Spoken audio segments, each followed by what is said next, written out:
Now, South Africa's government called in the new US ambassador to the country to explain himself over what is being called undiplomatic remarks.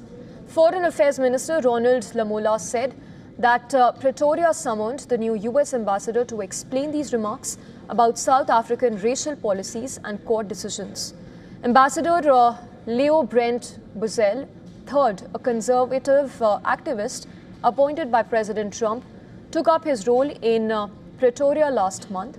In his public address, the new ambassador labelled an apartheid-era chant as hate speech and challenged South African government over its diplomatic ties with Iran and its affirmative action laws, while criticising policies that were meant to empower black South Africans.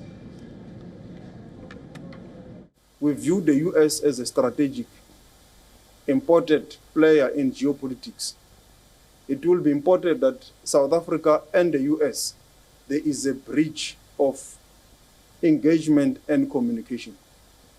And the only platform you can do that is through the ambassador of the US who is here now in our country. And this while the rift has only grown between the two nations since President Trump returned to office, with ties plunging to their lowest point since the end of apartheid or white minority rule in 1994.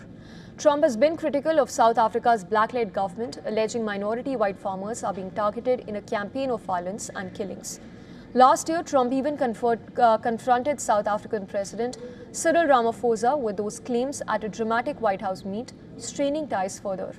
However, his claims have been refuted even by some conservative white Afrikaner groups. For more on this, our correspondent Calden Ongmu has sent us this report from Johannesburg.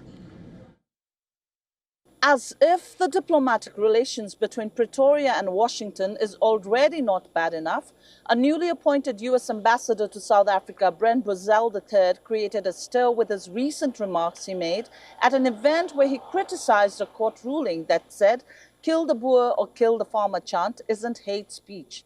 He said, and I quote, "I don't care what your court says," close quote. Bozell has now retracted that statement and apologized after South Africa's foreign ministry demarched him for his undiplomatic remark. Many South Africans condemned Bozell's statement. Political parties such as Economic Freedom Fighters described Bozell's remarks as arrogant and entitled threats. The party called for Bozell to be expelled and for him to be immediately declared persona non grata.